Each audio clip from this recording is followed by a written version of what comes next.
Hola, buen día. Bueno, siguiendo nuestro cronograma de capacitación en los temas de seguridad del paciente, a raíz de planes de mejora que estamos implementando, entonces vamos con el protocolo de prevención de caídas para clínicas colsánicas. La idea es aclarar algunos puntos que se han identificado como, digamos que falta de adherencia al protocolo en algunos ítems. Entonces esperamos que esta presentación pues sea de utilidad para estudiar y repasar este protocolo. Como punto inicial, pues definir qué es la caída. La caída es el súbito y no intencionado cambio de posición que causa la precipitación del individuo a un nivel inferior sobre un objeto, el piso o el suelo, aclarando que no es una consecuencia de un episodio agudo de parálisis, crisis epiléptica o fuerza externa irresistible.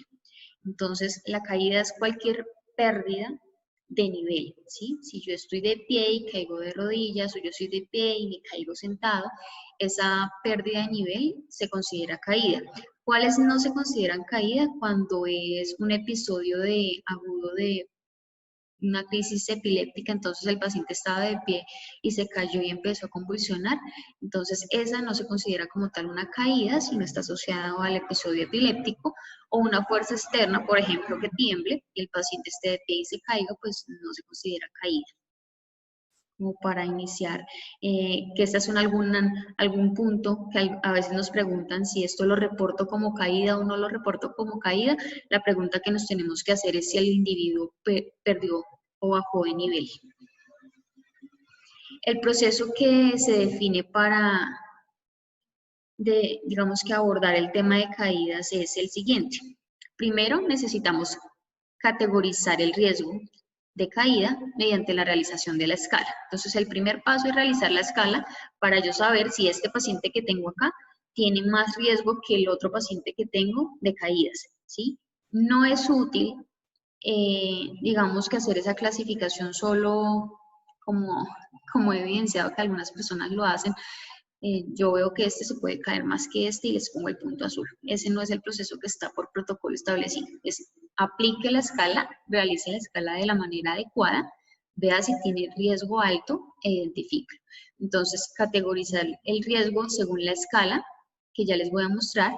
Registrar en el CARDES la puntuación en lápiz. Esto hace parte de la entrega de turno que ustedes realizan, entregar esos riesgos en el paciente. Entonces, cada vez que valoren la escala, registrarla en lápiz en su CARDEX para que cada turno la evalúe. El segundo punto después de hacer la escala es que si la escala me da riesgo alto, voy a identificar tanto en manilla como en tablero con el punto azul el riesgo alto de caída. El tercer paso es aplicar las barreras de prevención de caídas, que ya también les vamos a mostrar. Y como cuarto punto, registrar que eso que hacemos nosotros en el día a día para prevenir las caídas se vea reflejado en la historia clínica. Entonces, la clasificación del riesgo de caídas se realiza en el paciente adulto con la escala de Downton modificada. Cada cuánto hacemos la escala, la aplicamos cada turno, mañana, tarde y noche. Si estoy corrido y hago 12 horas, pues haré 2 escalas.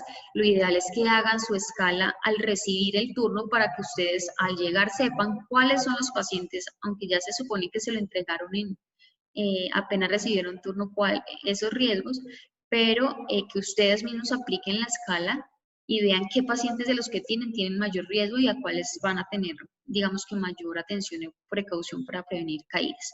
Esta es la escala de Downton, que es la que se utiliza, como les decía, para los adultos. Mide 6 criterios: caídas previas, edad mayor de 64 años, medicamentos, déficit sensorial, estado mental y la marcha. Las caídas previas son un punto importante a evaluar. Esta es una de las preguntas que tenemos que hacerle al paciente o a su familiar: si el señor o la señora se ha caído en los últimos meses en su casa, en la calle, mientras está caminando, si se ha caído, porque esto nos habla de que ya es un paciente que tiene factores predisponentes para caída. ¿Listo? Esto, si el paciente en los últimos meses, idealmente se pregunta si en los últimos 6 meses ha tenido caídas. Si la respuesta es afirmativa, pues esto nos va a dar un punto. Pacientes mayores de 64 años, entonces estos pacientes de 65 en adelante van a tener un punto en la escala.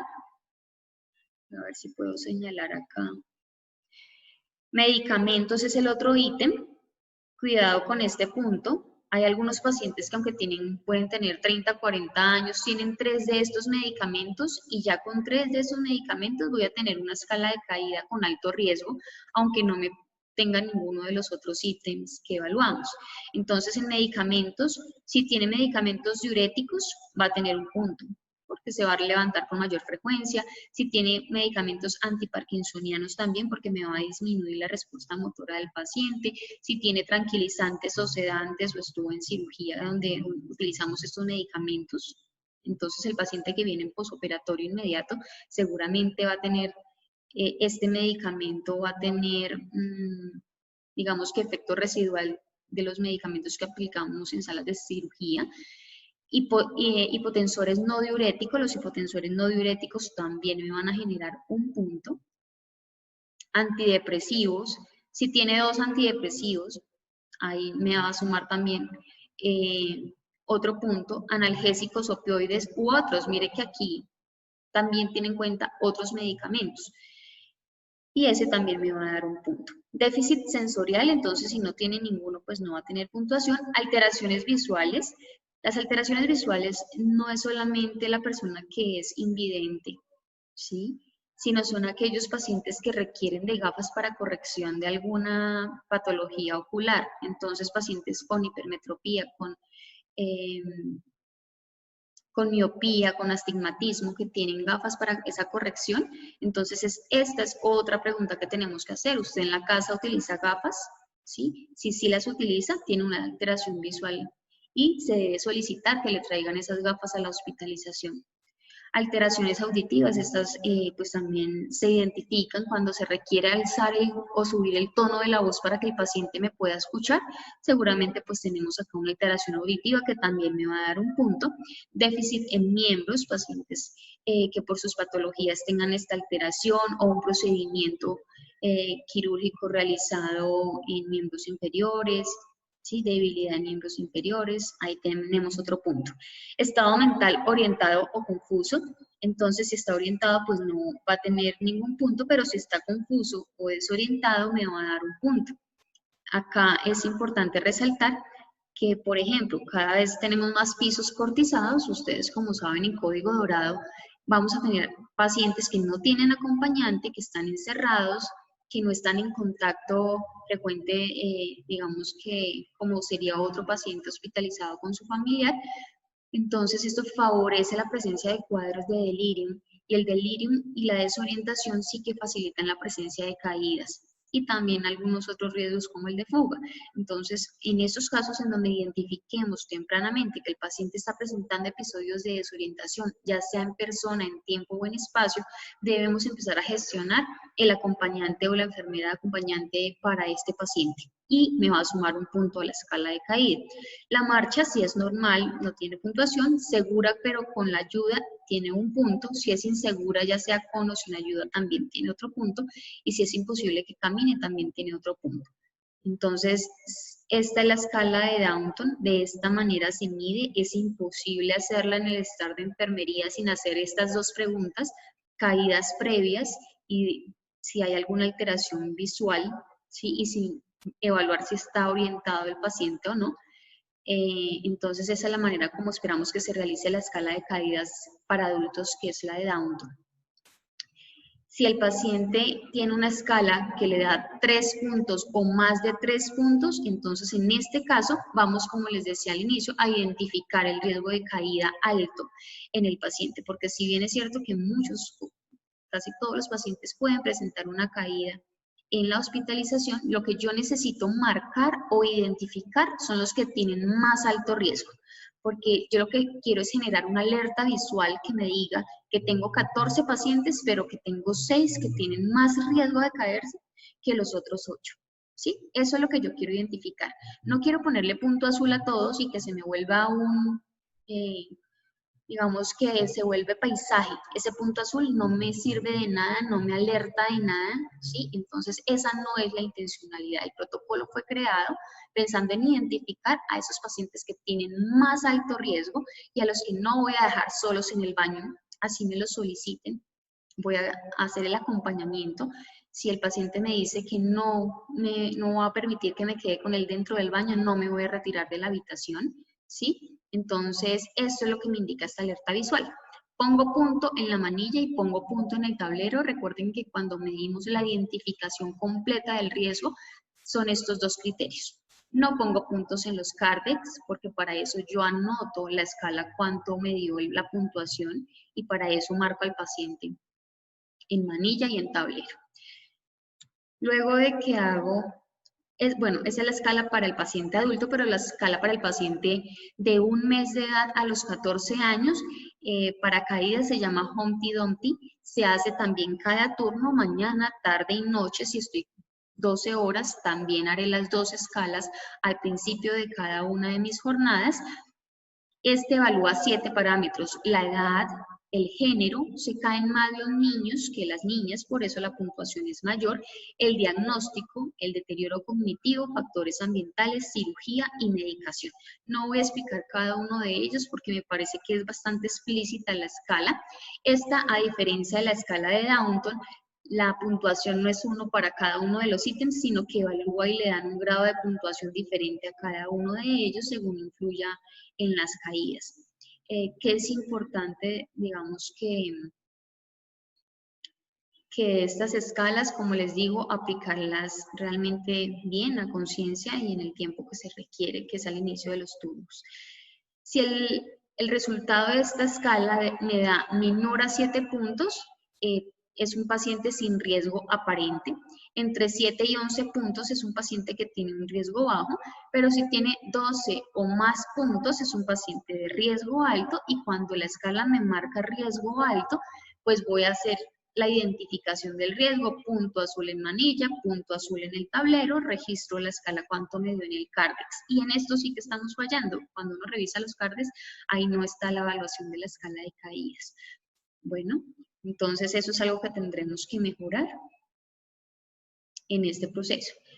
Los entes acreditadores nos piden que dentro del protocolo incluyamos cuáles son los grupos que en general tienen un mayor riesgo de caídas. Entonces ahí los incluimos, son los pacientes en general, los pacientes mayores de 65 años, menores de 14, pacientes con alguna discapacidad, pacientes en posoperatorio inmediato. En estos pacientes de posoperatorio inmediato, que es importante cuando uno recibe en piso un paciente en posoperatorio inmediato, así tenga 18 años, venga en un posoperatorio de una apendicectomía, es un paciente que puede tener efectos residuales de sedación o de anestesia y con facilidad se me puede caer. Entonces, sí tengo que dar la educación en prevención de caídas, en el uso del timbre para acompañamiento. Estos pacientes vienen de un área quirúrgica. Ustedes saben, las salas de cirugía manejan temperaturas bajas, pacientes que no todos salen con sonda vesical, entonces hay algunos pacientes que apenas llegan a piso, lo primero que quieren hacer es ir al baño.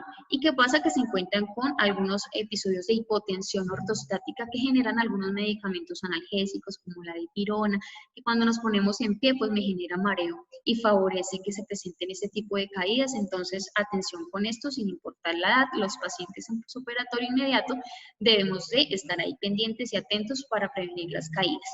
Pacientes con alteraciones sensoriales que salen de procedimientos quirúrgicos, y en consulta externa aquellos pacientes que están expuestos a procedimientos en los que se requiere administración de medicamentos, pruebas de esfuerzo y demás, también pueden presentar caídas. Este protocolo también incluye las áreas de hospitalización con mayor riesgo de caídas. Tenemos el servicio de urgencias, hospitalización de adultos y hospitalización de pediatría, en donde presentan menos caídas en salas de cirugía, en consulta externa y en las unidades de cuidados intensivos. Áreas asociadas a mayor caída a nivel ambulatorio están en términos generales siempre los servicios de gastroenterología, porque recuerden que también hacemos procedimientos de este tipo con sedación, y los servicios de imágenes diagnósticas y terapéuticas o radiología. Ahora vienen las medidas para prevención de caídas, y en esto quiero que nos volvamos expertos en estas medidas y que salgamos y vayamos más allá de barandas arriba y timbre cerca. Bueno, entonces hay más cosas que podemos hacer para prevenir las caídas. Un acompañante permanente, sí, la orden de acompañamiento permanente en los pacientes que pueden hacerlo y que no que no tenemos la restricción. Este acompañante permanente digamos que es un compañero en la prevención de caídas. Si logramos llegar a ese acompañante, si logramos capacitar a ese acompañante en el riesgo alto de caída, en por qué estar en un hospital es diferente a estar en la casa, porque si yo le explico al acompañante que nuestros pisos son muy lisos porque necesitamos que puedan rodar puedan rodar las camas, las camillas, los carros de medicamentos, ¿sí? Todo esto que tiene ruedas hace que necesitemos que tengamos pisos lisos y esto también favorece la caída del paciente, que es una situación que en su casa no se presenta. Si yo le explico adicionalmente a este acompañante que los medicamentos endovenosos, muchos de ellos tienen un efecto secundario que es generar ese mareo cuando el paciente se pone en pie, pues así tenga 20 años y tenga medicamentos endovenosos, va a presentar esa reacción asociada o ese efecto secundario del medicamento. Si yo se lo explico, seguramente ellos van a hacer un apoyo en esa prevención de caídas.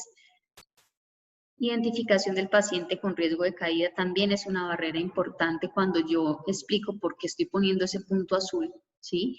Educar al acompañante o al cuidador en que necesitamos las ayudas que el paciente utiliza en su casa, que necesitamos el bastón disponible o el caminador o la silla de ruedas si es que en su casa lo utiliza, que necesitamos, bueno, esta es otra barrera de prevención de caídas, mantener la baranda siempre elevada y la cama en la posición más baja posible. Me ha pasado en las unidades de cuidados intensivos, cuando paso la ronda a revisar las manillas, encuentro muchas veces una de las barandas abajo. Entonces, ojo con esto. Yo sé que necesitamos elevar el nivel de la cama porque cuando vamos a realizar los cambios de posición y cambio de sábanas y aseo del paciente, claro que sí, cuando terminemos de realizar nuestras actividades las volvemos a colocar en posición baja, porque si este paciente se me llega a caer, pues por lo menos digamos que se reduce el riesgo de que se genere una fractura. La sujeción mecánica sí hace parte de nuestro protocolo de prevención de caídas y está contemplada cuando ya se agotan las medidas de contención farmacológica y cuando tenemos una orden médica que dice que estamos usando medidas de contención farmacológica que no son suficientes y las vamos a acompañar de medidas de sujeción mecánica. Entonces, en ese sentido, estarían indicadas para un paciente totalmente pues, desorientado, que no es suficiente el medicamento.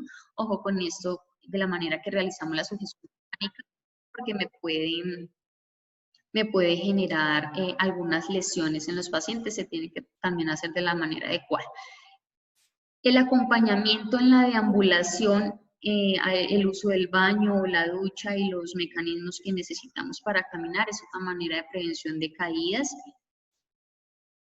En lo posible tener una habitación que está iluminada, ¿sí? Abramos en lo posible las ventanas para que sea más fácil, digamos, que percibir por dónde van a realizar el desplazamiento y que no hayan desorden en la habitación. Acá me faltó de pronto mencionar anteriormente lo de el uso del timbre en el paciente, ¿sí? El uso del llamado del timbre, explicarles, dejarlo siempre cerca al paciente. De igual manera dejar siempre las cosas que el paciente utiliza con mayor frecuencia, su celular, pañuelos, dejarlos cerca al paciente para que no se tenga que levantar. Y el uso de calzado antideslizante. Sí, hemos tenido caídas de pacientes y en la caída lo que está asociado es que el paciente se levantó en medias y las medias hacen que se deslice con mayor facilidad. Entonces sí es importante que cuando tienen alto riesgo de caída solicitemos que traigan un calzado antideslizante. Entonces estas son las barreras que son el tercer paso. Y el cuarto paso es hacer unas notas de enfermería que reflejan todo esto que hacemos para la prevención de caídas. Bueno, acá está también como parte de las barreras el control y seguimiento que ya les había mencionado al paciente en posoperatorio. La administración de diuréticos, nunca lo mencionamos. De hecho, hay algunas personas que no lo contemplan como un cuidado para prevenir caídas y sí que es valioso administrar los diuréticos preferiblemente en la mañana y si es un paciente que tiene por horario furosemida cada 8 horas, pues vamos a tratar de ajustar los horarios y de correr de pronto la última dosis, adelantarla un poco. ¿Para qué? Para que el paciente durante la noche no tenga la necesidad de estarse levantando al baño. Otra cosa que se implementó en el servicio de urgencias de una de nuestras clínicas de Colsanitas y tuvo unos muy buenos resultados porque las mayores caídas se presentaban en la noche y la madrugada, porque al paciente le da pena llamar a esa hora para que lo acompañen al baño, no quiere molestar, eso es lo que ellos siempre refieren. Entonces era que ellos hacían una ronda que llamaban la ronda de las buenas noches. ¿Qué quería decir esto? Que los pacientes que en su servicio tenían riesgo alto de caída, hacia las 10, 9 y 10 entre 9 y 10 de la noche, esos pacientes eran acompañados y llevados al baño para que para que eliminaran y pudieran, digamos que descansar, para evitar que se levantaran tantas veces durante la noche, y esa se llamaba la ronda de las buenas noches, llevar a todos los pacientes de alto riesgo de caída al baño o en su defecto pasar el pato para que eliminaran a esa hora la última vez. Y educar sobre no tomar líquidos en esos pacientes después de cierta hora para que no tengan esa necesidad durante la noche. En los niños, pues el acompañamiento de uno de los padres, el uso también adecuado de las barandas, ¿sí? Y en los neonatos y bebés en las unidades de cuidados intensivos, pues utilizan los nidos que favorecen esa postura del bebé segura en la cama. Entonces, todas estas son medidas de prevención de caídas y van más allá de subir barandas y tener el timbre cerca. La última parte del protocolo es donde nos dice qué hacemos en caso de que yo tenga una caída. Todos tenemos que hacer lo mismo, ya todos sabemos qué es una caída, que es la pérdida de nivel del paciente no voluntaria. Y la última parte del protocolo dice que si yo tengo una caída en cualquiera de las áreas de la clínica, el primer punto o el primer paso que yo hago cuando escucho que el paciente se cayó o cuando me llaman al timbre y encuentro al paciente en el piso o en el sofá o en el sanitario, lo primero que hago es valorar al paciente cefalocautalmente, ver si tiene una fractura o un daño grave aparente para poder saber cómo lo voy a movilizar e inmediatamente lo voy a ubicar en la cama. El segundo punto que voy a hacer es avisar al médico de turno para valoración. Todo paciente que tenga caída, así la caída no tenga lesión, debe tener una nota médica de valoración.